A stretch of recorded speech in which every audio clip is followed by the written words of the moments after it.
जय श्री कृष्णा। क्या आप जानते हैं कि श्रीमद् भागवत कथा सुनने से आपके जीवन में कितने अद्भुत बदलाव आ सकते हैं।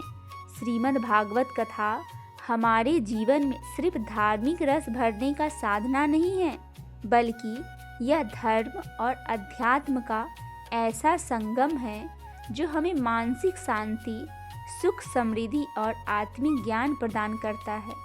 यह कथा न केवल भगवान श्री कृष्ण की लीलाओं और उपदेश का अद्भुत वर्णन करती है, बल्कि हमारे मन, शरीर और आत्मा को भी सुदृढ़ बनाती है।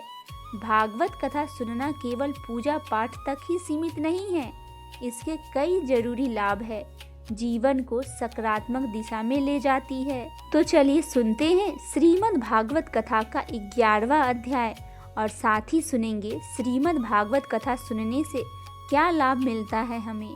श्रीमद् भागवत कथा सुनने से मानसिक शांति और संतुलन प्राप्त होता है। श्रीमद् भागवत कथा सुनने से मन में शांति का अनुभव होता है। इससे जीवन की भाग दौड़ और तनाव के बीच कथा सुनना मानसिक संतुलन को बनाए रखने में सहायक होता है। भागवत कथा सुनने से मन में हल्कापन महसूस होता है और नकारात्मक विचार दूर रहती है। आध्यात्मिक ज्ञान की प्राप्ति।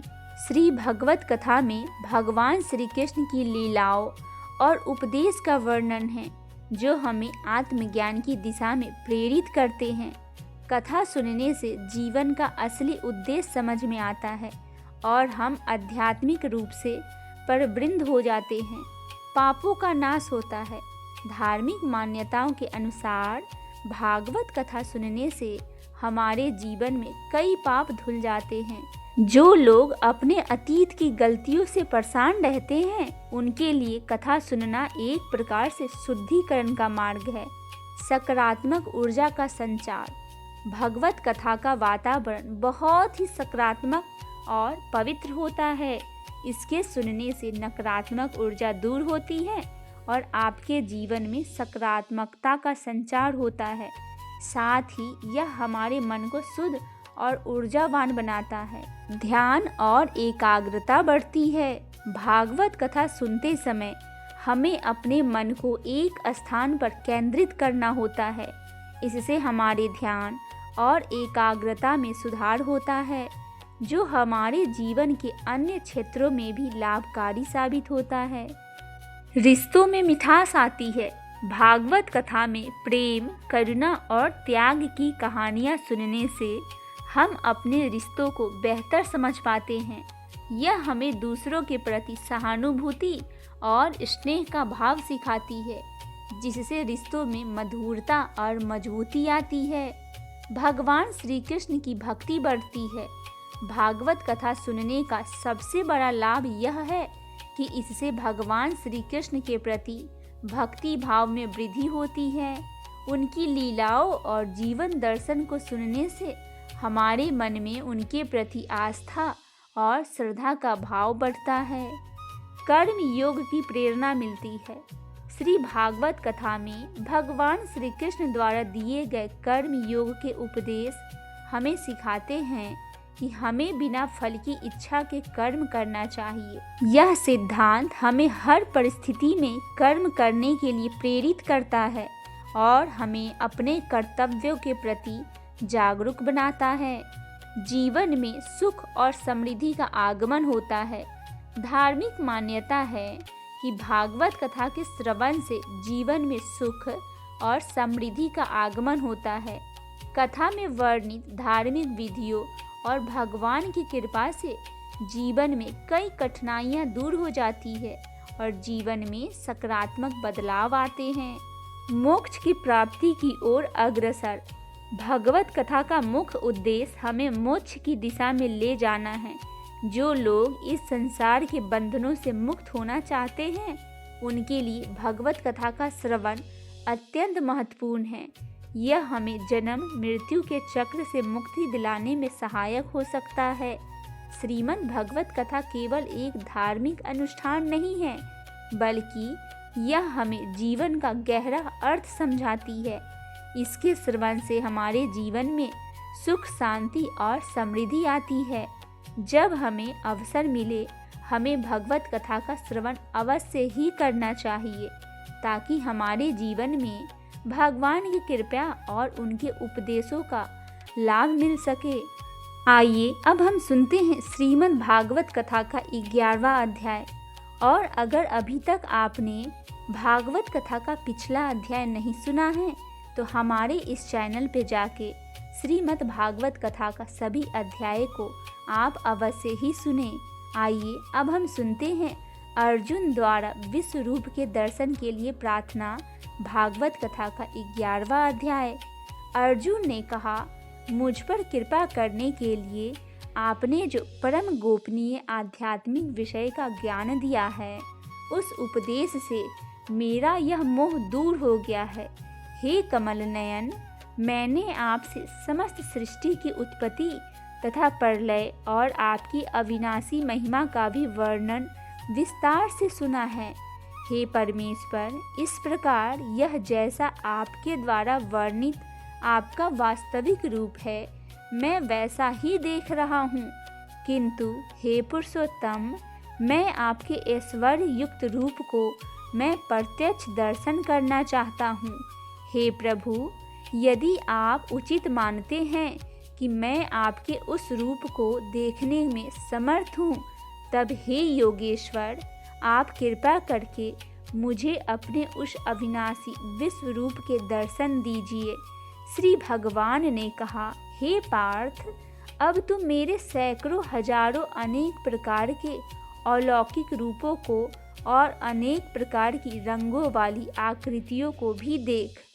हे भरत श्रेष्ठ, हे अर्जुन, तू मुझ में अदिति के 12 पुत्रों को, 8 वसुओं को, 11 रुद्रों को और दोनों अश्विनों कुमारों को, 49 मरुतगणों को और इसके पहले कभी किसी के द्वारा न देखे हुए उन अनेक आश्चर्यजनक रूपों को भी देख।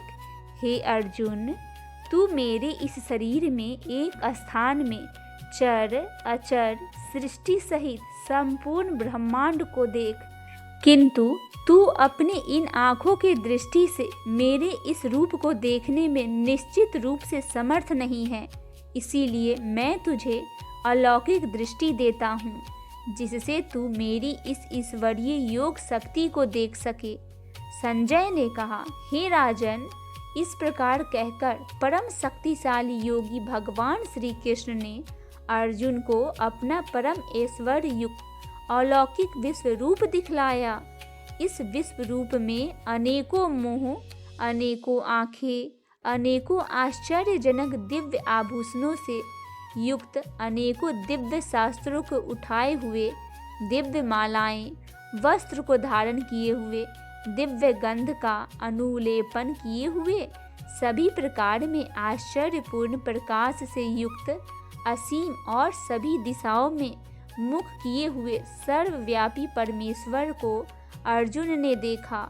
यदि आकाश में 1000 सूर्य एक साथ उदय हो तो उनसे उत्पन्न होने वाला वह प्रकाश भी उस सर्वव्यापी परमेश्वर के प्रकाश की शायद ही समानता कर सके। हे पांडुपुत्र अर्जुन, उस अनेक प्रकार से अलग अलग संपूर्ण ब्रह्मांड को सभी देवताओं के भगवान श्री कृष्ण के उस शरीर में एक स्थान में स्थित देखा। तब आश्चर्यचकित, हर्ष से रोमांचित हुए शरीर से अर्जुन ने भगवान को सिर झुकाकर प्रणाम करके और हाथ जोड़कर प्रार्थना करते हुए बोला।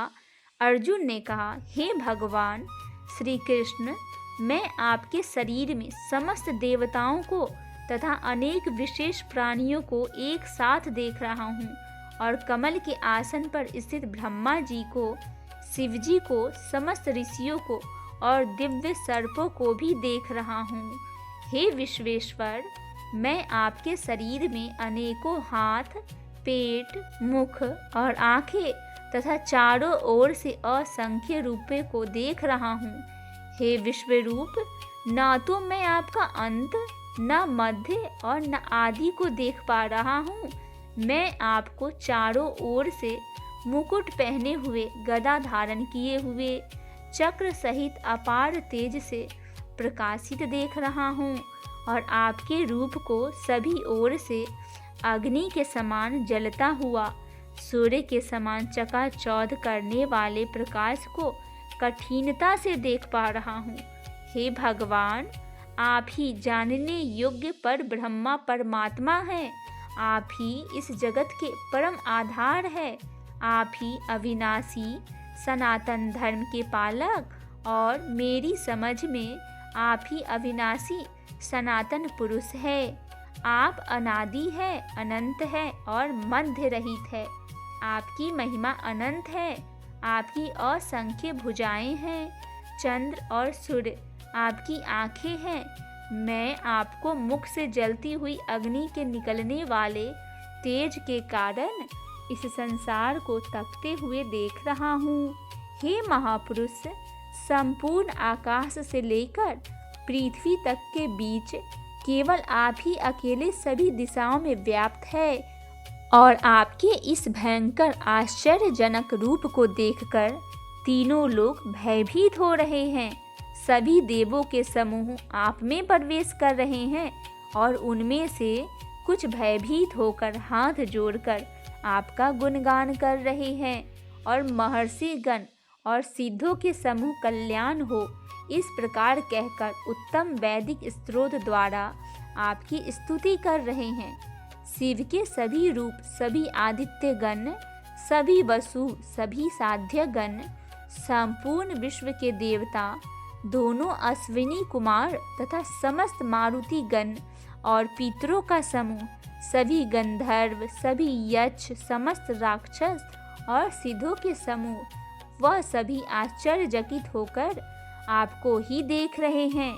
हे महाबाहो, आपके अनेकों मुख, आंखें, अनेकों हाथ, जंघा, पैरों, अनेकों पेट और अनेकों दांतों के कारण विराट रूप को देखकर सभी लोग व्याकुल हो रहे हैं और उन्हीं के तरह मैं भी व्याकुल हो रहा हूँ।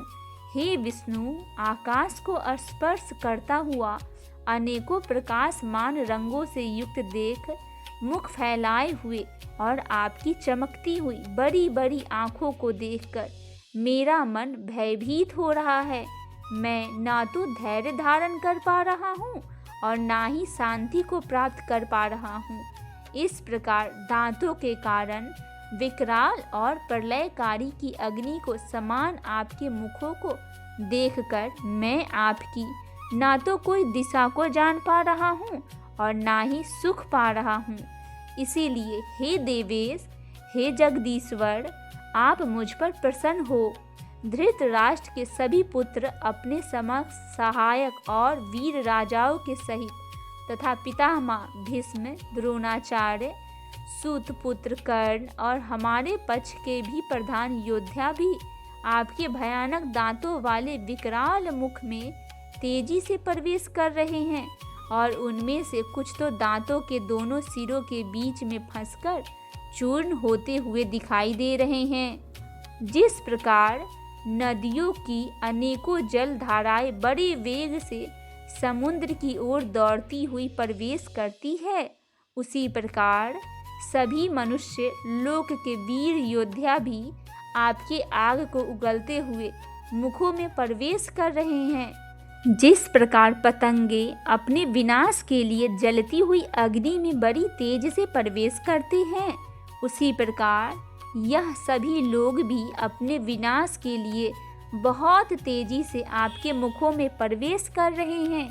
हे विश्वव्यापी भगवान, आप उन समस्त लोगों को जलते हुए सभी मुखों द्वारा निगलते हुए सभी ओर से चाट रहे हैं और आपके भयंकर तेज प्रकाश की किरणें संपूर्ण ब्रह्मांड को आच्छादित करते हुए झुलसा रही है। हे सभी देवताओं में श्रेष्ठ, कृपया करके आप मुझे बतलाइए कि आप इतने भयानक रूप वाले कौन हैं। मैं आपको नमस्कार करता हूँ, आप मुझ पर प्रसन्न हो।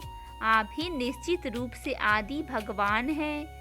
मैं आपको विश्व रूप में जानना चाहता हूँ, क्योंकि मैं आपके स्वभाव को नहीं जानता। श्री भगवान ने कहा, मैं इस संपूर्ण संसार का नष्ट करने वाला महाकाल हूँ। इस समय इन समस्त प्राणियों का नाश करने के लिए लगा हुआ हूँ। यहाँ स्थित सभी विपक्षी पक्ष के योद्धा तेरे युद्ध न करने पर भी भविष्य में नहीं रहेंगे।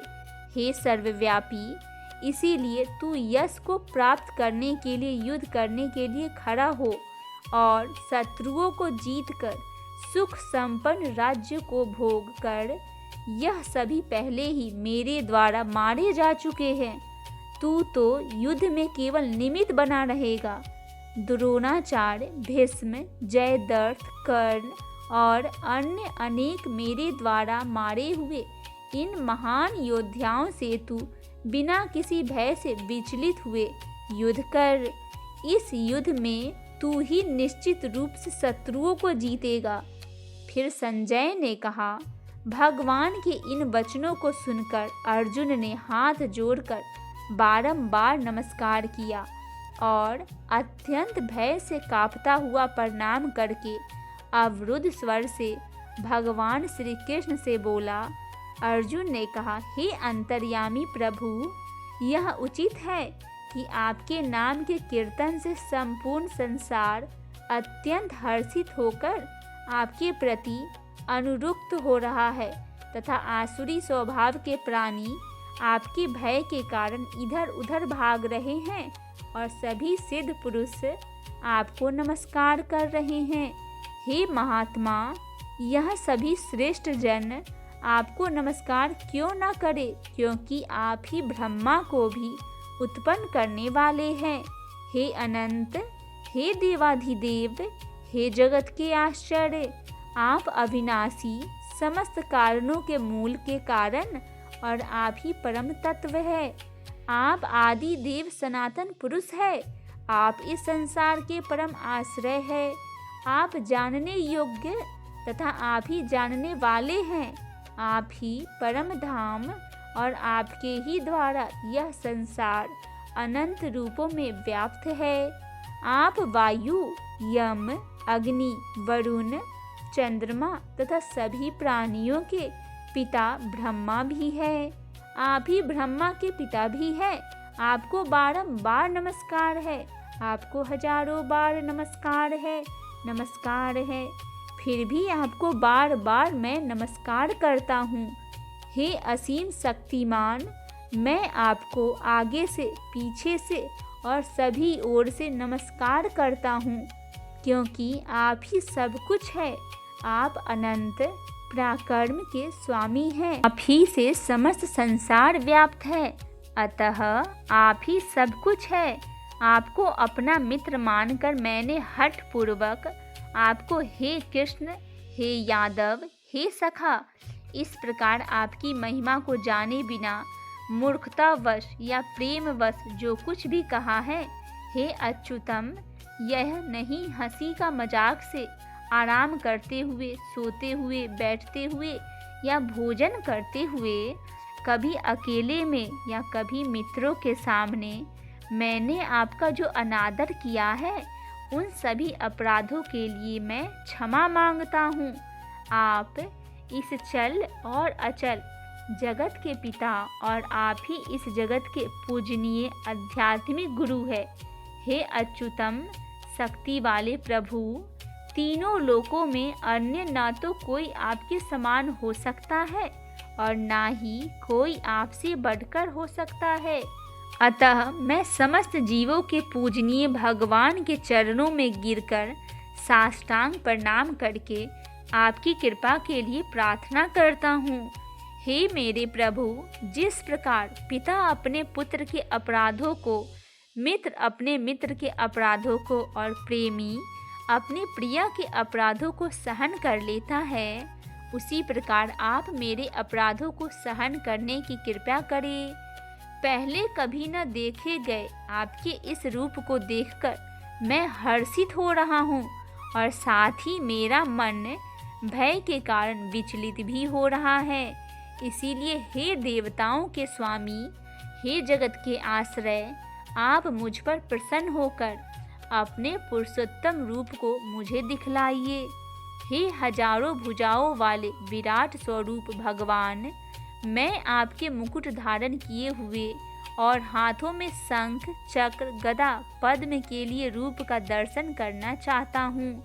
कृपा करके आप चतुर्भुज रूप में प्रकट हो। श्री भगवान ने कहा, हे अर्जुन, मैंने प्रसन्न होकर अपनी अंतरंगा शक्ति के प्रभाव से तुझे अपना दिव्य विश्व रूप दिखलाया है।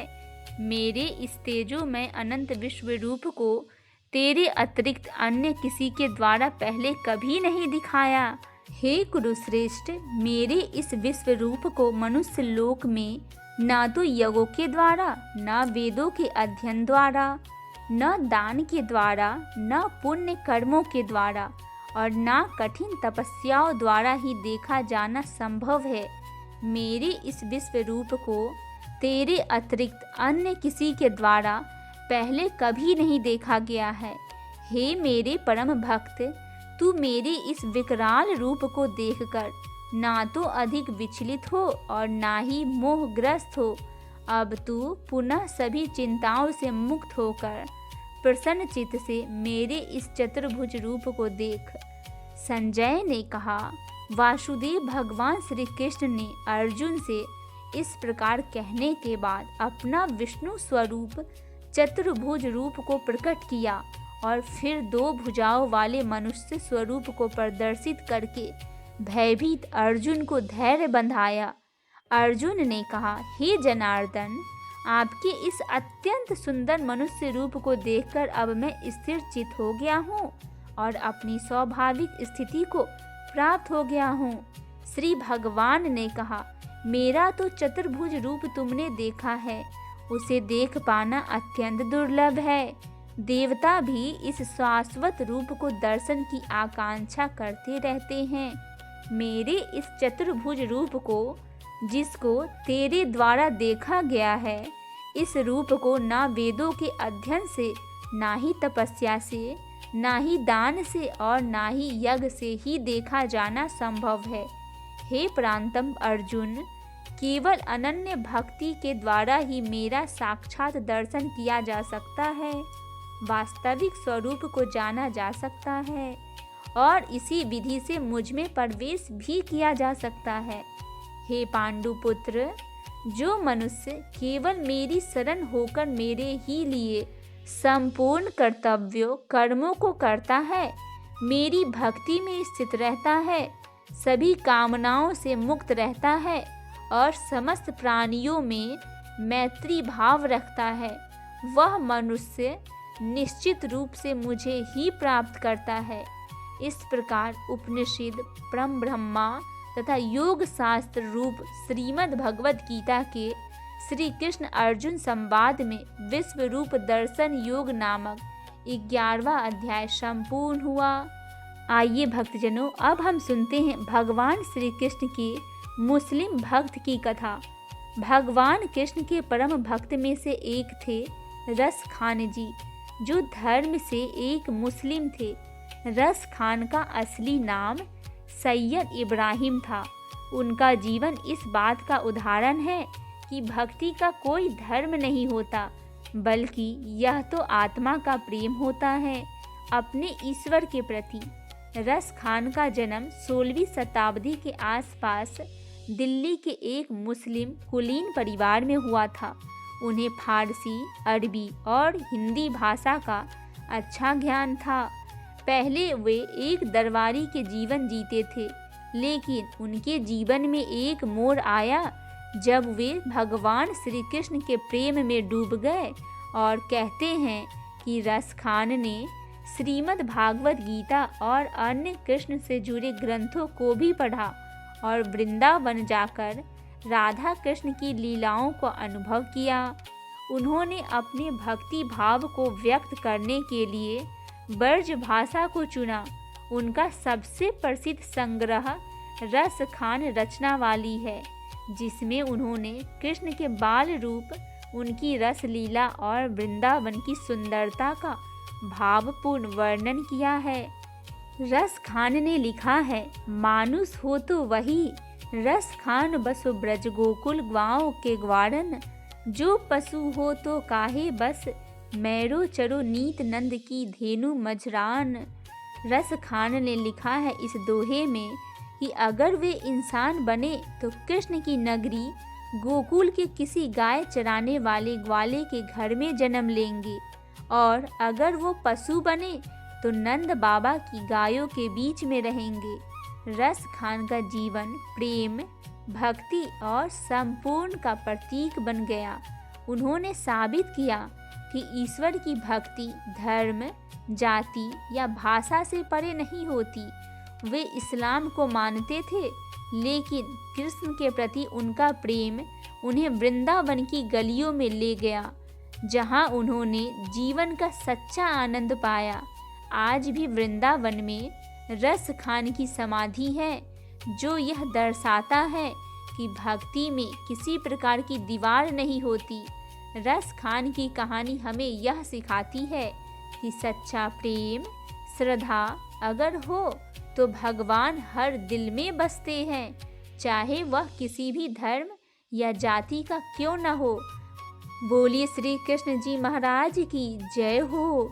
आशा करती हूँ मेरी ये प्रस्तुति आपको पसंद आई होगी। पसंद आए तो चैनल को सब्सक्राइब, वीडियो को लाइक और शेयर अवश्य करें, और कमेंट में जय श्री राधा कृष्ण अवश्य ही लिखें। अगर अभी तक आपने श्रीमद् भागवत कथा का पिछला अध्याय नहीं सुना है तो चैनल पर जाके भागवत कथा का संपूर्ण अध्याय अवश्य ही सुनें।